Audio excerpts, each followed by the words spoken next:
The spring sun was shining down on the narrow streets of Oak Creek when the old Ford pulled into town.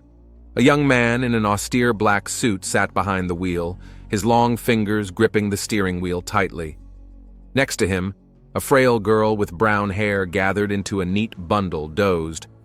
Obadiah Hollingsworth and Lucia Page arrived in Oak Creek on an early April morning. The town greeted them with a stillness and quiet, disturbed only by the chirping of birds and the occasional cries of children hurrying to school. The white church with its tall steeple rose like a beacon above the one-story houses. It was here that Obadiah was to begin his ministry. The young pastor parked the car in front of the small house next door to the church, their new home. Lucia opened her eyes and smiled. "We are finally home," she whispered, squeezing her fiancé's hand. Obadiah answered her with a warm gaze. They had met 2 years ago at the theological seminary, where Lucia worked as a librarian and had been inseparable ever since. By noon, news of the new pastor's arrival had spread throughout the town. Parishioners streamed to the church, some with pie and some with homemade cookies. The women looked at the young couple with curiosity, while the men shook hands with the new pastor. Obadiah's first service was held the following Sunday. The church was full. Even those who attended only on major holidays came. The young pastor spoke softly but penetratingly. His sermon about mercy and forgiveness touched the hearts of the congregation. After the service, an elderly lady, Cordelia Blackwood, who had sung in the church choir for many years, approached Obadiah. "You remind me of your predecessor, Reverend Simons," she said, blotting her eyes with a lace handkerchief. Life in Oak Creek was gradually getting better. Lucia got busy fixing up the house and the church library. Obadiah conducted services, visited the sick, and prepared for weddings and christenings. It seemed as if fate itself had blessed their move. But one morning, the silence of the town was broken by the sound of a car pulling up. A black Cadillac pulled up in front of the pastor's house. Out of it stepped a tall woman in a strict gray suit.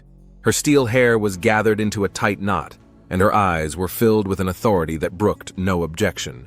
Agnes Hollingsworth arrived unannounced. "I had to see for myself that my son was well settled," she said as she looked around Obadiah's modest dwelling. Her gaze lingered on Lucia, who was arranging books on a shelf. Agnes was known in the town as a pious widow and a generous philanthropist. Her impeccable reputation and her connections in high society opened all kinds of doors. But there was something unsettling in the way she looked at her future daughter-in-law, something cold and assessing. "A wedding in a month, isn't that a bit hasty?" she asked over dinner, carefully blotting her lips with a napkin. Obadiah started to object, but his mother interrupted him with an imperious gesture. "I will stay until the wedding. We need to make sure everything is organized appropriately." Lucia felt a chill run down her spine. The air seemed to thicken in the presence of her future mother-in-law, making it hard to breathe. But she forced herself to smile and continue the conversation about the wedding preparations. May was unusually warm. The apple trees in the church orchard had turned soft pink, as if they were preparing for the young pastor's wedding. Agnes Hollingsworth was very active, turning the preparations into a military operation. She personally checked every detail, from the quality of the tablecloths to the arrangement of the tables. Lucia watched this whirlwind of activity with mixed feelings. Her own wishes regarding the wedding were not asked. Agnes simply communicated the decisions in a tone that tolerated no objection. Even the wedding dress was chosen by the future mother-in-law. A classic, high-collar, long-sleeved gown, more like a Victorian gown than a modern wedding dress. A week before the wedding, guests began arriving in town. Among them was Charlie Mills, a detective from the state capitol, and an old friend of the Hollingsworth family. A tall, trim man with an attentive gaze and barely noticeable gray on his temples. He kept to himself, preferring to watch from the sidelines. "Obadiah, my boy," Mills said during the wedding rehearsal. "I knew you as a baby. I am glad to see that you have grown to be a worthy man." There was a sincere warmth in his voice, but the look with which he looked at Agnes was strangely intense. The morning of the wedding day was cloudless. The church was decorated with white lilies and roses, Agnes's choice, of course. The guests began to gather long before the appointed time. Women in smart dresses and men in smart suits filled all the pews. As Lucia walked down the aisle to the sound of the organ, many parishioners furtively wiped away tears. She was indeed beautiful, despite the austerity of her dress.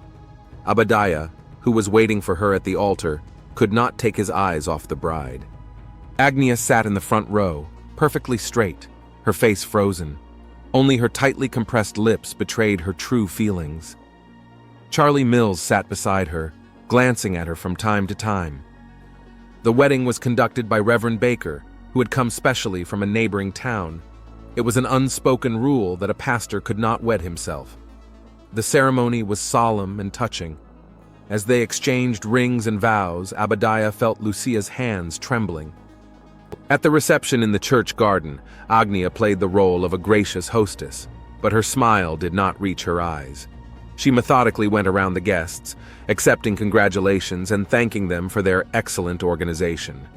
The moment she saw Lucia hugging Obadiah or laughing at someone's joke, however, her face stiffened. "A lovely couple," Charlie Mills remarked, approaching Agnia with a glass of champagne. "Remind me of other newlyweds many years ago." Agnia turned sharply toward him, but the detective had already moved away, disappearing into the crowd of guests. Cordelia Blackwood, seated at a neighboring table, happened to overhear this brief conversation. She noticed how pale Agnes turned, how her fingers clenched the stem of the glass so tightly that her knuckles turned white. But in a moment, the mask of benevolence returned to the face of the bridegroom's mother. The evening dragged on. The newlyweds accepted congratulations, danced, cut the wedding cake. Lucia was glowing with happiness despite her obvious fatigue. Obadiah did not move a step away from his wife, as if protecting her from something. When it began to get dark, the guests began to disperse. Agnia announced that she would stay in town for a while longer, to help the young people settle in. This news did not please Lucia, but she kept silent. Charlie Mills was one of the last to leave the party. As he said goodbye, he held Obadiah's hand in his own, a little longer than necessary. "Take care of yourself, boy," he said quietly. "And remember that not everything in this life is as it seems at first glance." Obadiah didn't pay much attention to those words. It was too happy a day to think of anything troubling. But later, much later, he would remember this warning and wish he had listened to it more carefully. In the meantime, the newlyweds left for their new home, leaving the hushed garden, the scattered rose petals, and Agnes standing motionless by the church fence. In the coming dusk, her figure seemed carved from stone, and only her eyes betrayed the storm of emotion that raged within. Life after the wedding flowed smoothly and quietly. Lucia proved to be a wonderful hostess, and the parson's house, which had been somewhat neglected before, was transformed.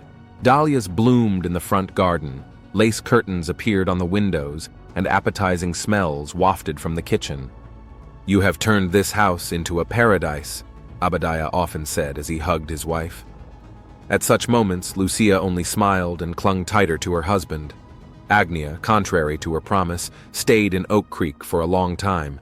She took rooms in Mrs. Foster's boarding house and seemed determined to personally supervise the young family's every move. She appeared at her son's house almost every day, always finding something to pick on. "Darling," she said with a faint sneer in her voice, "can you serve oatmeal for breakfast to a parson? Obadiah has been averse to it ever since he was a child." To which Lucia tried to object. "But he asked for it." "My dear," Agnia interrupted her, "I raised him for 28 years.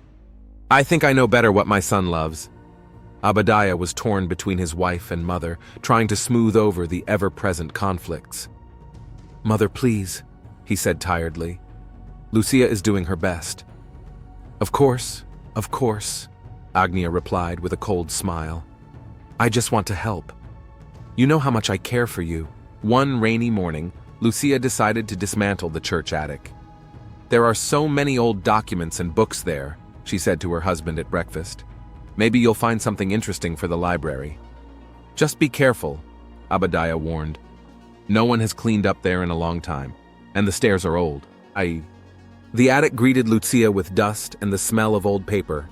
A dim light shone through the small window, and dust specks danced in it. Boxes and boxes of papers, old church books, and broken furniture were piled everywhere. In the far corner, she noticed a small chest covered in a thick layer of dust. The lock was rusted through, but the lid gave after a few tries. Inside were yellowed envelopes tied with faded ribbon. The first letter was dated 29 years ago. Lucia began to read and suddenly felt a chill run down her spine. The names in the letter seemed familiar to her. "What are you doing here?" Agnia's sharp voice made her flinch. Lucia hadn't heard her mother-in-law come up into the attic. I'm just sorting out some old papers," she whispered, tucking the letter into her apron pocket. "There's nothing of interest here," Agnia cut off, and there was a note of steel in her voice. "Dust and junk. You'd better get on with the house." That evening, when Abadiah returned from visiting the sick parishioners, Lucia wanted to tell him about the find, but something stopped her. Perhaps it was fear of Agnia, or perhaps her intuition told her it was not the time. That night, she had a strange dream. She saw a young woman who looked remarkably like Agnes, but different, with soft features and kind eyes. The woman was holding a baby in her arms and crying.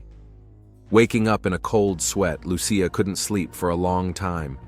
A few days later, Cordelia Blackwood, who had dropped in for a cup of tea, talked about the town's past.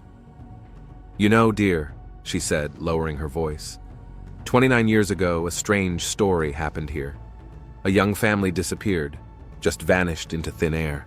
They were never found." "And what family?" Lucia asked, feeling her pulse quicken. "I don't remember exactly." Cordelia furrowed her brow. "I think their last name was—" "Cordelia!" came Agnes's imperious voice from the doorway. "What a nice meeting!"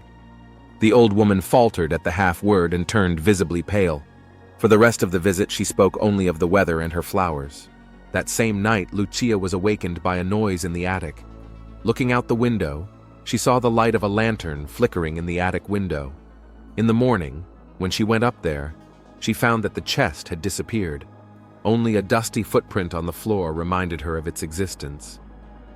The church watchman must have removed it. Abadiah shrugged indifferently when she asked him about it. But Lucia knew it was no accident. A heavy secret hung in the air, and the letter hidden in her apron pocket was the key to it. In the evening, when all had gone to bed, she took out the letter and began to read by the light of the nightlight. With each line, her eyes widened with horror. Suddenly, a floorboard creaked in the hallway. Lucia barely had time to hide the letter under the mattress. Agnia's silhouette appeared in the doorway. "Can't sleep, dear?" her mother-in-law asked, with a feigned concern in her voice. "Just reading before bed," Lucia replied, showing the prayer book that lay on the nightstand.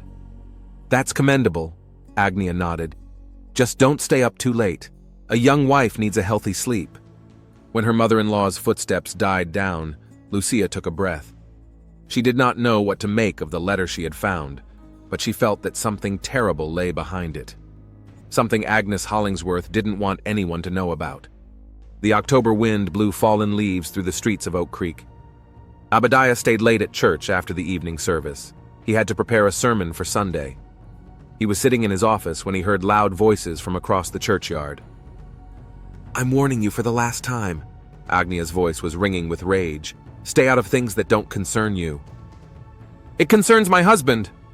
Lucia, normally quiet and reserved, was almost shouting. Abadiah went to the window. In the dim light of the lantern, he saw two figures, the tall, commanding figure of his mother and the frail silhouette of his wife. "Do you think he'll believe you?" Agnia's laughter was mocking. "His mother or some upstart from the library. He must know the truth." "What truth?" Agnia took a step toward her sister-in-law. "You know nothing, and you won't find out." Abadiah wanted to go out, to stop this quarrel, but something held him back. It was the first time he had seen his mother like this, furious, almost mad. This was not the pious widow the whole town knew. The next morning, Lucia did not come down for breakfast. "Migraine," Abadiah explained briefly to his mother, though he knew it wasn't the headache. After lunch, Cordelia Blackwood came to the church. "Reverend Hollingsworth," she began tentatively, "I have something to tell you.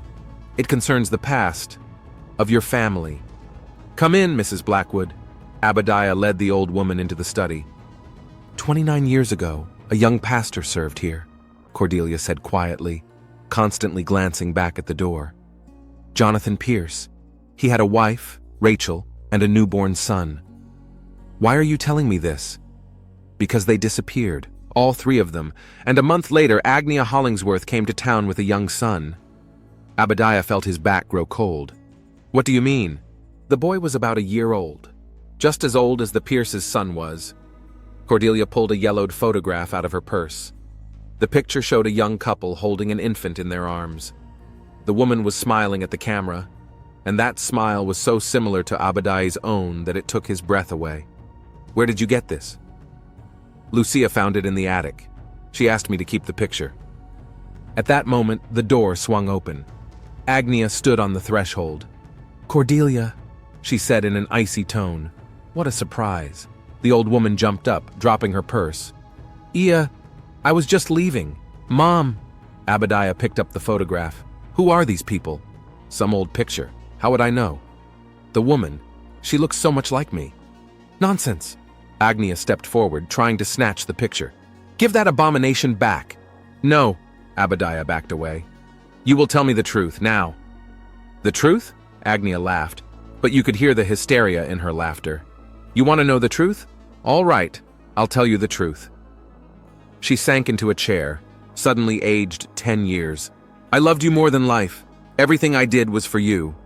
What did you do to them? With the Pierces? They were unworthy of you, whispered Agnia. At that moment, Lucia appeared in the doorway. She was pale, but held herself upright. I found the rest of the letters, she said firmly. And the birth certificate, the real one. You! Agnia jumped up. This is all your fault. You ruined our family. No. Abadiah's voice shook. It was you who did this. All these years, my whole life has been a lie. I saved you, Agnia screamed. They would have ruined you with their holiness and kindness. I gave you real life. At the cost of their lives? Abadiah asked quietly. Agnia was silent. A terrible silence hung in the study, broken only by the ticking of the old clock. I'll call the police, Abadiah said at last. No, Agnia smiled a strange smile. You won't, because then everyone will know the truth. About you, about me. Are you ready for that, son? She got up and headed for the door. On the threshold, she turned around. Think well, Abadiah. Think very well. When she left, Lucia hugged her husband. He was crying, tucked into her shoulder like a little boy. What shall we do? Lucia whispered. I must find out the whole truth, he answered. Whatever it takes. The November evening was dank and dark. Heavy clouds hung over Oak Creek, foreboding snow. The church was sparsely populated, with only a dozen parishioners attending the evening service. Tonight I want to talk to you about forgiveness. Abadiah's voice sounded muffled and tired. The last few weeks had not been easy for him. He had lost weight, shadows under his eyes, and early gray in his black hair. Lucia sat in the front row, as she always did during her husband's services. Next to her was Cordelia Blackwood, furtively wiping her eyes with a lace handkerchief. Forgiveness is not only mercy for others, Abadiah continued. It is mercy for ourselves. When we forgive, we are freed from the weight of the past. The creak of the heavy oak door made everyone turn around. Agnes Hollingsworth entered the church. Her austere black dress blended into the shadows, only her pale face standing out in the semi-darkness. Go on, my son, she said, taking a seat in the last row. Abadiah was silent for a moment, then continued his sermon. But there are sins that even God cannot forgive, sins that require atonement. Lucia noticed her husband's hands trembling, clutching the pulpit. She knew. Tomorrow they were going to go to the police. All the evidence had been gathered. Letters, photographs, old newspaper clippings. I must pray, Agnia whispered, rising from the pew. In the dim light of the stained glass windows, her figure seemed ominous. Outside, the first peals of thunder sounded. A thunderstorm was beginning. Brothers and sisters, Abadiah's voice grew stronger. Sometimes the truth seems scary to us, but living a lie is scarier. Amen, Agnia echoed, and something in her voice made Lucia turn around. At that moment, the lights went out. The church was plunged into darkness, only rare flashes of lightning illuminating the stained glass windows. "Don't worry," Abadiah pronounced. "I will light the candles now." "Let me, son!" Agnia's voice came from very near the pulpit. A bright flash of lightning illuminated the church for a moment. Lucia had time to see the glint of metal in her mother-in-law's hand. "Abadiah!" Lucia's cry was drowned out by the crash of thunder. There were two deafening claps that sounded like hammer blows. Then there was silence. When the light came on 5 minutes later, Charlie Mills was already entering the church. He had been late for the service and was now in a hurry to apologize. The detective froze on the threshold. The picture that opened his eyes was forever etched in his memory. The overturned pulpit, the bodies of Abadiah and Lucia, the congregation frozen in silent screams, and Agnes Hollingsworth standing over them with a pistol in her hand. "They wanted to destroy everything I had created," she pronounced calmly, looking straight into the detective's eyes. "Put the gun down, Mrs. Hollingsworth." Mills moved forward slowly. "You know, Detective." Agnes smiled a strange smile. "I always knew you had a hunch, all these years, but you kept quiet. Put the gun down. They were going to tell everyone. Tomorrow. Can you imagine? My boy I raised was going to betray me." Cordelia Blackwood sobbed quietly in the front row. The rest of the congregation froze, afraid to move. "You have nowhere to run," Mills said. "And I'm not going to." Agnia lowered her gun. "It's all over. You know the truth now. Everyone knows." Police car sirens could already be heard outside. Someone in the congregation had managed to call the police. As Mills handcuffed Agnes, she seemed perfectly calm. Only when she looked at the bodies of her son and daughter-in-law did she whisper something that only the detective could hear. The thunderstorm gradually subsided. The church smelled of gunpowder and incense. Charlie Mills watched the orderlies cover the bodies and thought that the nightmare that had begun 29 years ago had finally come to an end. That night, the first snow fell in Oak Creek. The Oak Creek Police Department had never seen such pandemonium. 2 murders in a church, an event that shook the entire town. Detective Charlie Mills took over the police chief's office, turning it into an investigative headquarters. "So, Mrs. Blackwood, tell us again what you saw." Mills looked intently at the older woman sitting in front of him. Cordelia was nervously rubbing her handkerchief. "The lights went out suddenly.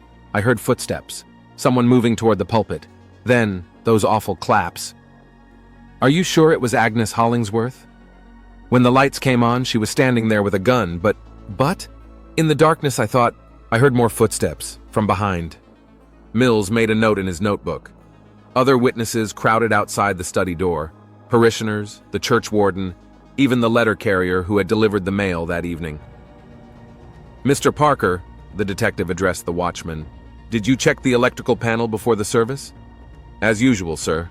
Everything was in order." "So someone deliberately turned off the lights?" "That must be it. I checked the switchboard after. After everything, the switch was lowered manually." Mills tapped his pencil on the desk thoughtfully. "Who knew where the electrical panel was located?"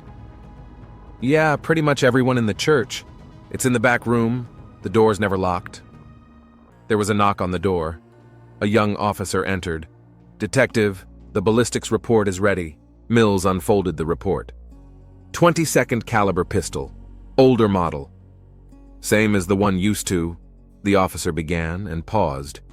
"Yes," Mills nodded.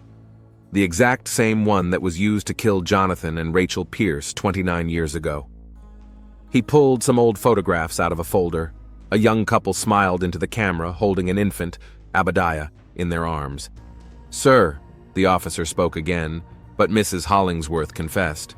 "Why should we look for other leads?" "Because her confession is too convenient." Mills stood up and walked over to the board where the crime scene photos were hung. "Look, she allegedly fired at close range, but there's no powder residue on her clothes. The gun was found in her hand, but there are no prints on it, only marks of thorough cleaning. Do you think she's covering for someone? Or she's being used?" the detective said thoughtfully. At that moment, a secretary literally flew into the office. "Detective Mills, there, Mr. Graves wants to talk to you." "Who?" "The Hollingsworth family lawyer. Says he has information about Abadiah's will." The tall, gray-haired man in the expensive suit looked out of place in the modest police station. "Mr. Mills," he began without preamble, "I've been the Hollingsworth family's attorney for many years. 2 weeks ago, the Reverend Obadiah made changes in his will." "What changes?" "He disinherited his mother. Everything was to go to his wife, Lucia." "When did the will take effect?" "This morning. I was supposed to meet him at 9 o'clock to sign the final papers." Mills felt a chill run down his back. "Who knew about these changes?" "Just me, Obadiah and his wife, and also—" "Who?" "Someone broke into my office a week ago. The only thing missing was a copy of the new will." By evening, Mills had a headache. Folders of depositions, photographs, expert reports piled up on his desk. He looked through the materials again and again, trying to find what escaped his attention. "Detective," an officer peeked through the door. "You have a visitor. Says the information is urgent." The mailman stood on the threshold, nervously rubbing his uniform cap.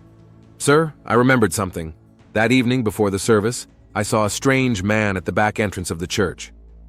"Describe him." "Tall, wearing a dark cloak. He was talking to Mrs. Hollingsworth. They were arguing." "Did you hear what about?" "No, but he handed her some kind of envelope. And then I saw her burning the papers in the trash can behind the church." Mills rubbed his temples. The picture was getting more and more confusing. Who was this mysterious man? What was in the envelope? And most importantly, had Agnes Hollingsworth really killed her son and daughter-in-law, or was she protecting someone else? "Sir," the young officer reappeared, the lab called. They found another print on the gun. Partial, but it's enough for identification. "I?"